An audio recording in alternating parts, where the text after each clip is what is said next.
Hello, my name is Shittu Srivastava and this is my video blog. So I'm coming after a long time. काफ़ी चीज़ों में मैं busy था, बहुत लोग मुझे मैसेज और फ़ोन कर रहे थे एंड मुझे अभी लगता है कि मैंने बहुत ही गलत काम किया है, अपने जो नंबर हैं वो इधर-उधर डाल दिए थे। अब मैं बताऊँगा नहीं मैंने कहाँ-कहाँ डाले थे वरना फिर वो लोग खोज के फिर से नंबर निकाल के मुझे फ़ोन करने लगेंगे। पर I want to apologise for a lot of people क्योंकि बहुत सारे लोगों को मैंने ब्लॉक कर दिया था और मैं उनसे बात नहीं कर रहा था। क्योंकि वही एक सवाल आता रहता है spot boy spot boy spot boy.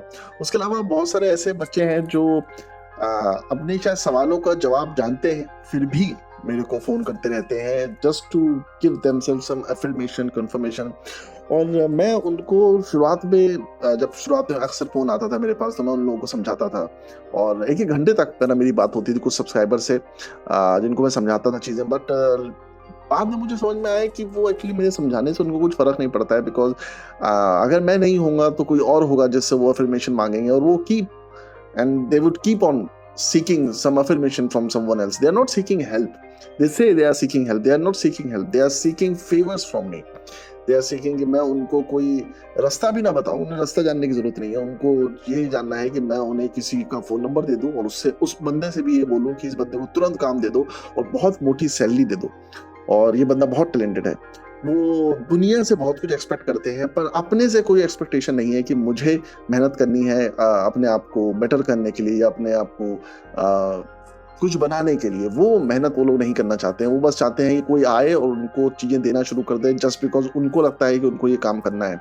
तो आपको फ़िल्म लाइन में कुछ करना है या आपको किसी इंडस्ट्री में कुछ करना है तो इसका मतलब ये नहीं है कि आप किसी को फ़ोन करके सिर्फ़ काम या एहसान या फ़ेवर माँगना शुरू कर दोगे।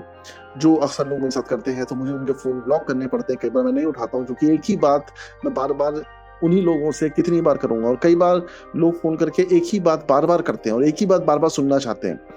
And that is very irritating and that is very frustrating because I know I am not helping them anyways. और उनको कोई हेल्प कर भी नहीं सकता। ये मुझे समझ में आ गया कि उनको दुनिया का कोई भी आदमी हेल्प नहीं कर सकता। जो आदमी खुद की हेल्प करने को तैयार नहीं है, वो आदमी किसी की हेल्प नहीं कर सकता। 1 घंटे कई बार बात करने के बाद मुझे रियलाइज़ होता है कि जो आदमी मुझसे फ़ोन में बात कर रहा है, ये बिल्कुल भी एफ़र्ट नहीं करना चाहता है, कोई भी चीज़ लर्न करने के लिए या बिल्कुल भी टाइम नहीं देना चाहता है उस स्किल को डेवलप करने के लिए। और ये एक बहुत ही कॉमन प्रॉब्लम है जो मैं ये नहीं कहूँगा कि आप इसमें गलत हो। मैं भी उस ज़ोन से गुज़र चुका हूँ।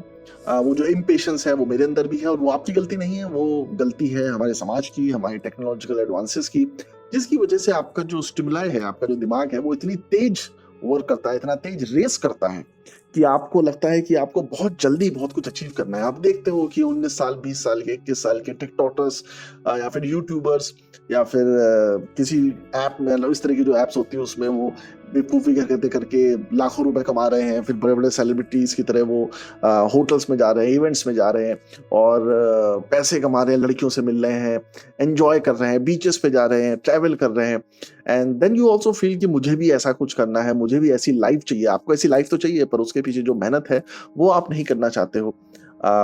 बहुत सारे ऐसे लोग हैं जो कहते हैं कि मुझे सर फ़िल्म लाइन में अपनी फ़िल्म बनानी है, मैं कैसे बनाऊँ? अब उसमें मैं कैसे बताऊँ कि फ़िल्म कैसे बनाई जाती है भाई? आपको ज़ाहिर-सी बात है फ़िल्म बनाने के लिए आपको फ़िल्म बनानी पड़ेगी। गलत बनाओ चाहे सही बनाओ, आपको फ़िल्म बनानी पड़ेगी। अगर आप फ़िल्म इंडस्ट्री में काम करना चाहते हो तो आपको फ़िल्म इंडस्ट्री जाना पड़ेगा। वहाँ जाके लोगों से मिलना पड़ेगा। अब उसमें कितना बड़ा सीक्रेट है जो मैं लोगों को बता दूँ। लोग सोचते हैं सर मैं लोगों को अप्रोच कैसे करूँ? अरे अप्रोच करने का क्या है? सीधे जाओ लोगों से बात करो क्या होगा? गलत ही तो बोलोगे और गलत सही कुछ नहीं होता है। जब आप कुछ नहीं होते हो तो आपकी सारी बातें गलत होती हैं। जब आप कुछ बन जाते हो तो आपकी सारी गलत बातें भी सही हो जाती हैं। ये सच्चाई है दुनिया की। तो अपने आप को बहुत ज़्यादा इसमें जज नहीं करना चाहिए कि मैंने शायद किसी से कुछ गलत बोल दिया, मैंने किसी से कुछ सही बोल दिया या ये चीज़ वर्क करती है, ये चीज़ वर्क नहीं करती है। No, it's all on your success, it's all on the money that you have in your bank account.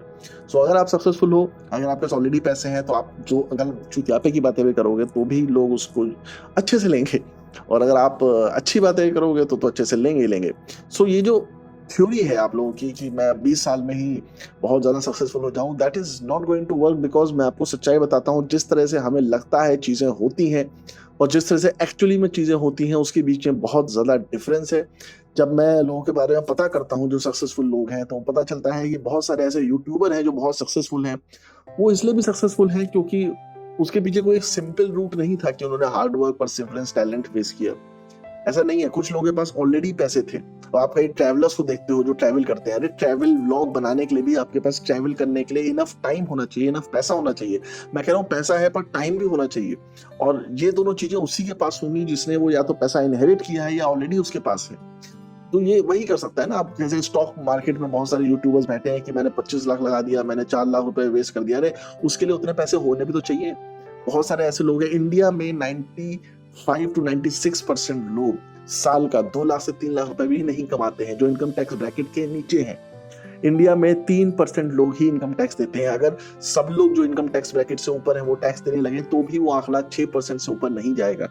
इसका मतलब ये समझ लो 94-95% लोग अभी भी जो बेसिक इनकम टैक्स ब्रैकेट है उससे बहुत नीचे है, तो वो कमाते ही नहीं है, साल का 3 लाख भी नहीं कमाते हैं।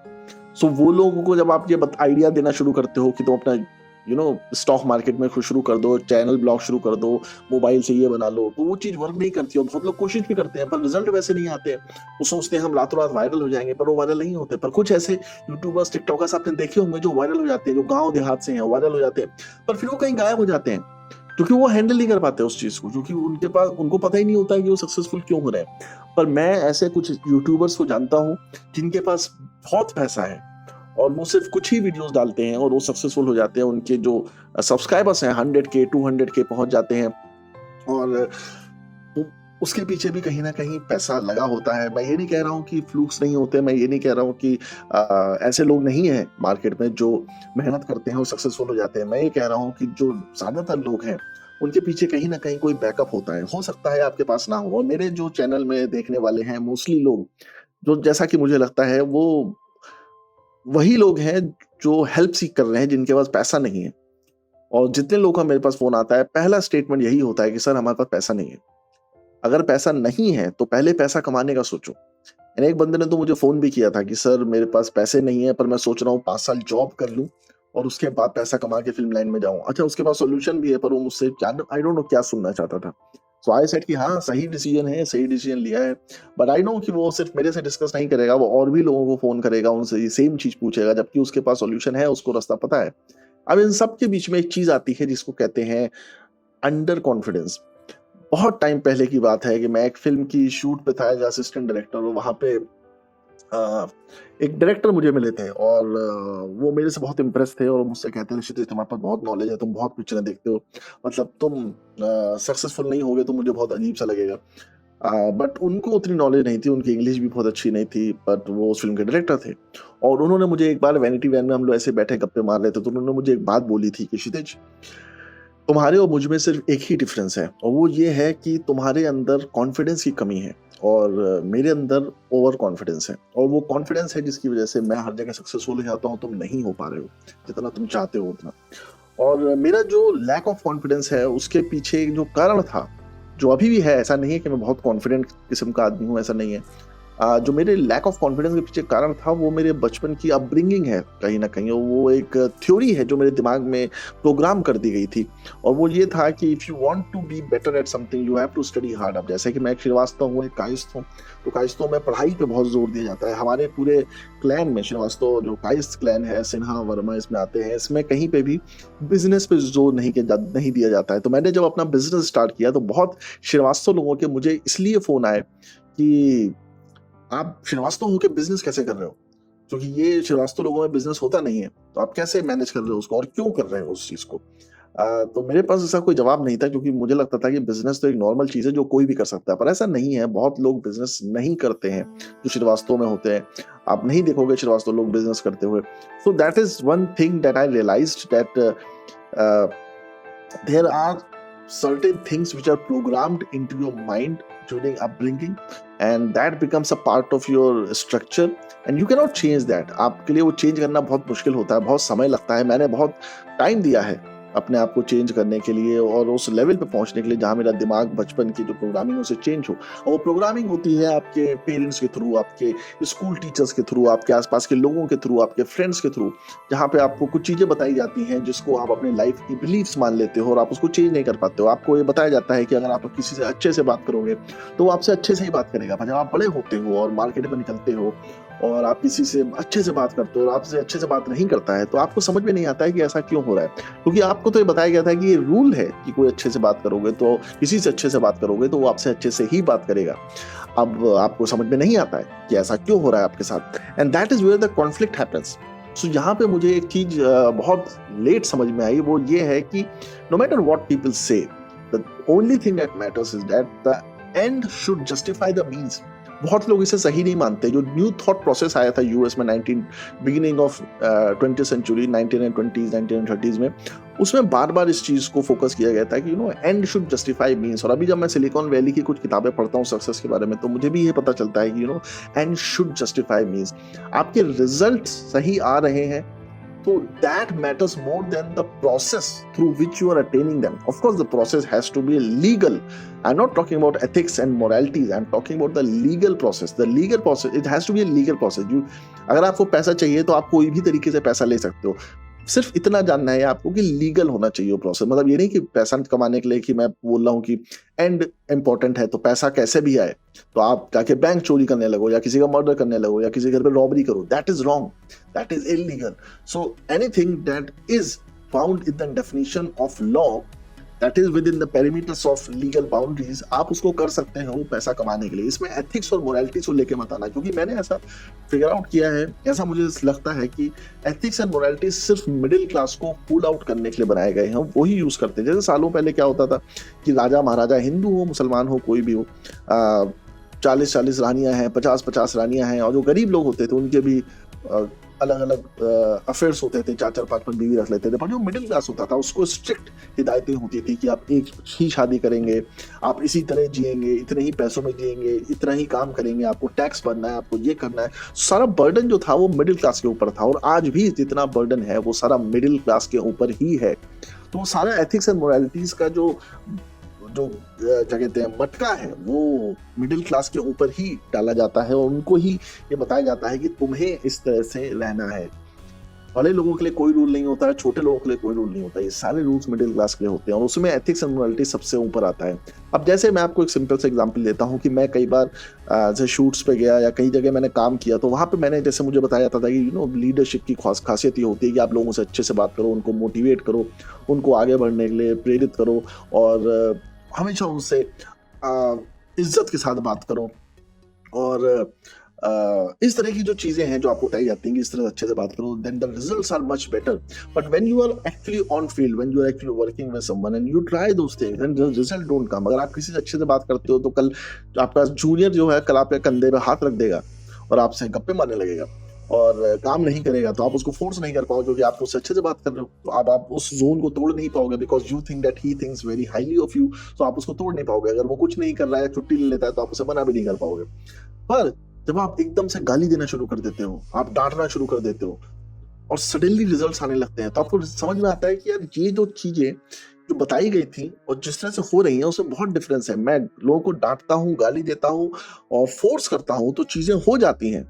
जब मैं डेडलाइन देता हूँ, प्रेशर करता हूँ, और जब मैं लोगों से अच्छे से बात करता हूँ, उन्हें कोई डेडलाइन नहीं देता, कोई प्रेशर क्रिएट नहीं करता, उनको मोटिवेट करता हूँ करने के लिए, तो वो लीनियंट हो जाते हैं और चीजों को नहीं करते।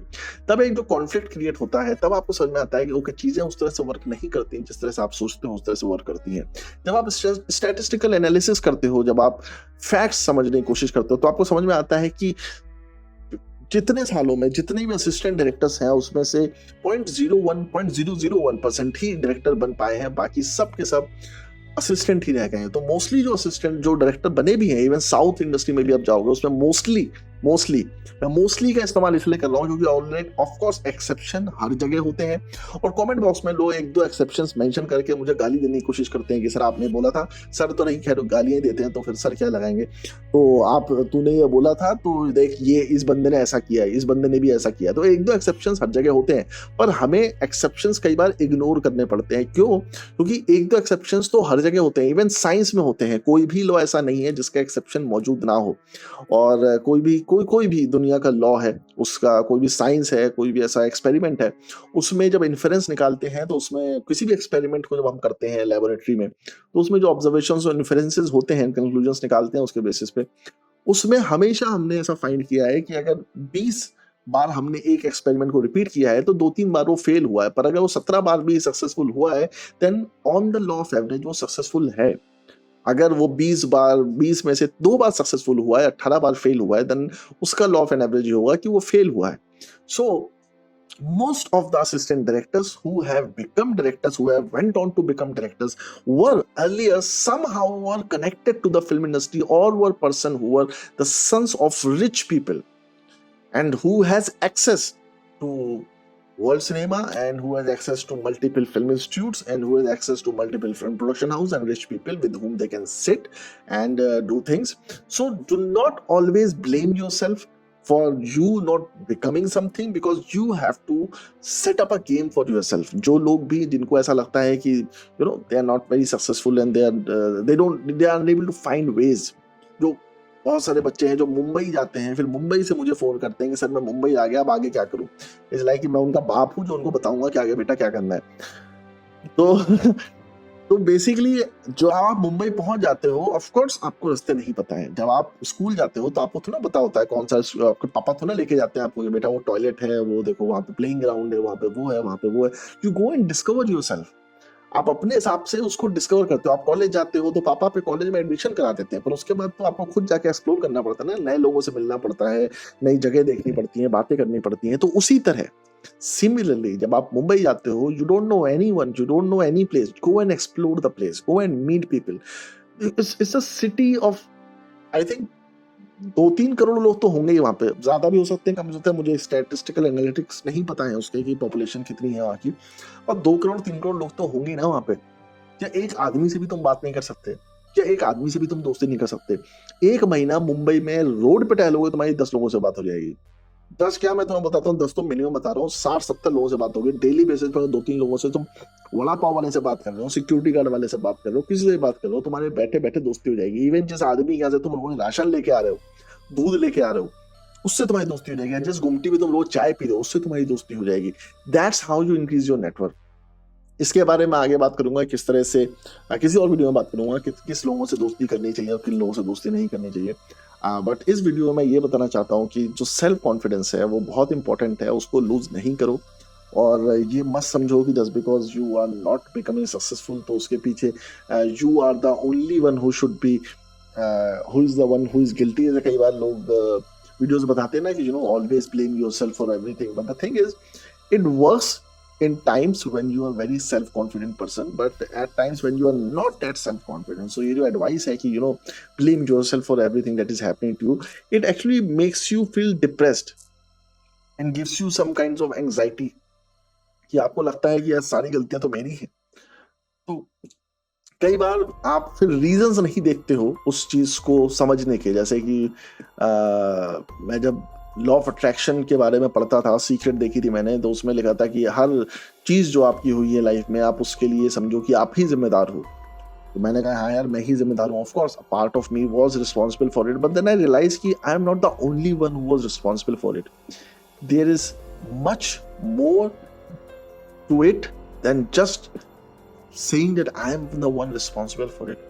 हाउ कैन आई, अगर मैं एक्सीडेंटली भी चुतिया पे करूँ तो भी चीजें हो जाएंगी, बट कभी कभी चीजें उस हिसाब से नहीं होती हैं। तो जरूरी नहीं है कि आप हर वक्त अपने आप को ब्लेम करो। ये दुनिया जिस तरह से चलती है, आपके आसपास जो लोग हैं, उसमें बहुत सारी चीजें ऐसी हैं जो आपको नहीं पता है, जो आप एक्सप्लोर कर रहे होते हो।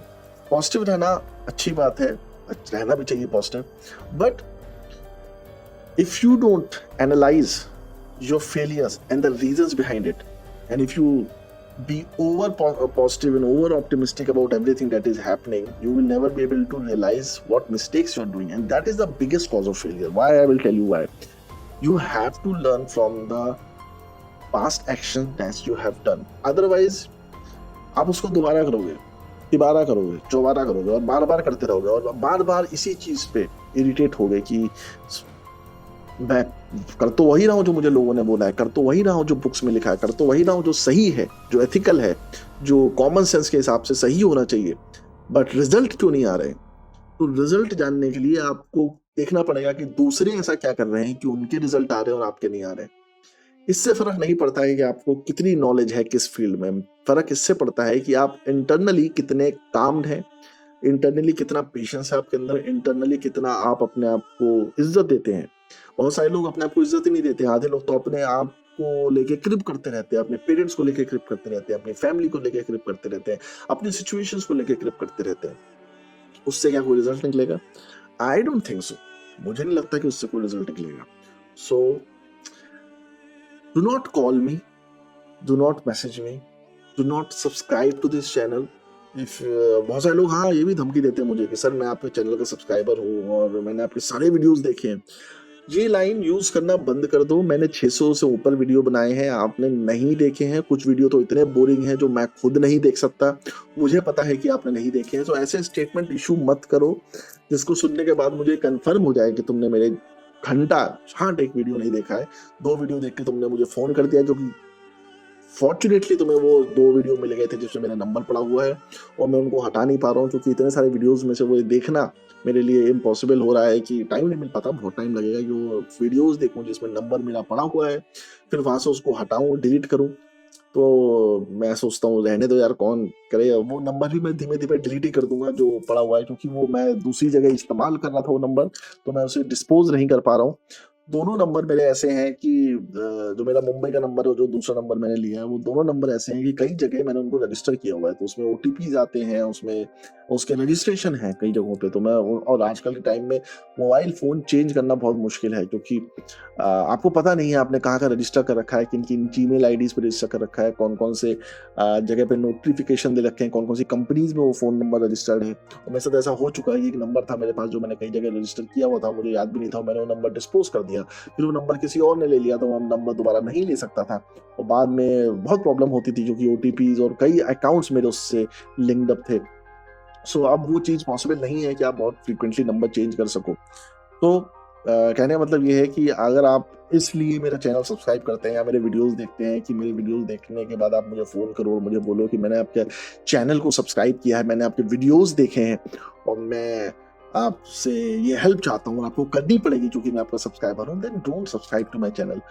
मुझे कोई फ़र्क नहीं पड़ता, कोई ऐसे खास ना व्यूज़ है ना सब्सक्राइबर्स हैं मेरे कि मुझे इतना फ़र्क पड़े, या पड़ना भी नहीं चाहिए। मतलब अगर इन सब चीज़ों से मुझे इफ़ेक्ट पड़ेगा तो शायद मैं वीडियोस बनाऊँगा ही नहीं।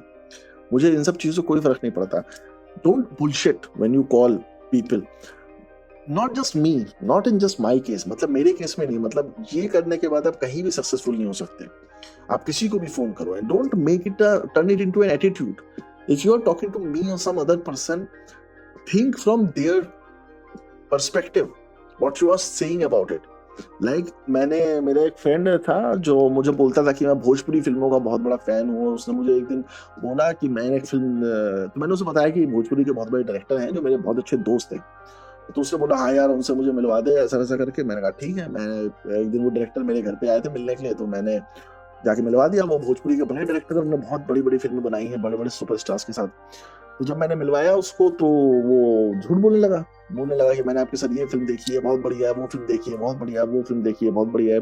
तो उनकी एक ब्लॉकबस्टर फिल्म थी, उसमें जो हीरो था उसकी वो बहुत तारीफ कर रहा था। तो डायरेक्टर साहब ने कहा कि अच्छा वो हीरो की माँ का रोल तुमको कैसा लगा, क्योंकि वो मैंने स्पेशली ऐसा लिखा था कि मतलब वो लोगों को पसंद आएगा। तो उसने बोलना शुरू कर दिया सर माँ का रोल तो कमाल का था, और ये था और वो था। तो डायरेक्टर ने बोला भाई वो जो फिल्म है उसमें वो हीरो अनाथ है, उसमें उसकी माँ है ही नहीं। और मेरा दोस्त का मुंह खुला का खुला रह गया। तो वो झूठ बोल रहा था। और जब आप झूठ बोलते हो ना तो बहुत इजीली वो पता चल जाता है कि why you are lying it. So I am not your source to become successful in film industry, I am not. It's a bitter truth. I am not successful in film industry myself. तो मैं ऐसी कोई मदद नहीं कर पाऊंगा आपकी कि आपको मैं फोन कर दूं। और मेरे कोई ऐसे चाचा ताऊ नहीं बैठे हैं मुंबई फिल्म इंडस्ट्री में जिनको मैं बोलूंगा कि भाई इस लड़के को काम दे दो और काम दे देंगे। इस तरह से मुंबई फिल्म इंडस्ट्री वर्क नहीं करती है। और अगर मैं किसी को भेज भी दूं काम करने के लिए, सपोज अगर मैं किसी को भेज भी देता हूँ काम करने के लिए, वहां जाके हक देता है, खराब काम करता है, गाली वाली बक के जाता है, तो कौन रिस्पॉन्सिबल होगा? मेरे तो रिलेशन खराब कर दोगे आप। फिर वो बंदा मेरे रिकमेंडेशन पे कुछ भी काम नहीं करेगा। तो मैं, ऐसा नहीं है मैंने सेंड नहीं किया, मैंने करीब करीब अपने 5 से 10 सब्सक्राइबर्स को अलग अलग जगह सेंड किया है जो काम कर रहे हैं इस वक्त और अच्छा काम कर रहे हैं।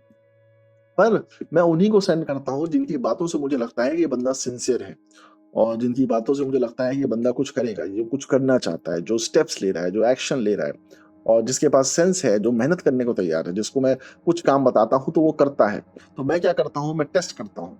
तो टेस्ट कैसे करता हूँ कि मैं कुछ टास्क देता हूँ जो लड़के उसमें साथ काम करना चाहते हैं। अगर वो टास्क पूरा कर लेते हैं तो फिर मुझे रियलाइज़ होता है कि एटलीस्ट ये कुछ करेगा और फिर मैं उसको हेल्प करता हूँ। तो अगर आप वो टास्क जो मैं आपको देता हूँ, वो आप पूरे कर सकते हो, तो फिर मैं आपकी हेल्प करूँगा, वरना नहीं कर पाऊँगा। सो मैं भी उन्हीं लोगों के पास आपको भेज सकता हूँ। मैं ऐसा नहीं कि मेरी जान-पहचान कम नहीं है, मेरे ऐसे बहुत लोगों की जान-पहचान है जो फ़िल्म इंडस्ट्री में बड़ी-बड़ी जगहों पे काम कर रहे हैं। बट मैं उनसे फ़ेवर नहीं ले सकता क्योंकि क्योंकि मुंबई फ़िल्म इंडस्ट्री में कोई दोस्त नहीं होता है। तो जो फ़ेवर्स मैं उनसे ले रहा हूँ, कल भी ले सकता हूँ, कल को बड़ा आदमी बन गया, मुझे कुछ फ़ेवर चाहिए तो मैं अपना रिलेशन उनके साथ खराब नहीं करूँगा आपके लिए। बिल्कुल सही बात है ना कि मैं आपके लिए अपना रिलेशन क्यों खराब करूँ? तो मैं अपना रिलेशन नहीं खराब करूँगा। लाइट जा चुकी है, इसलिए मैं इस वीडियो को बंद कर रहा हूँ और मिलते हैं जल्दी अगले वीडियो में। बाय-बाय।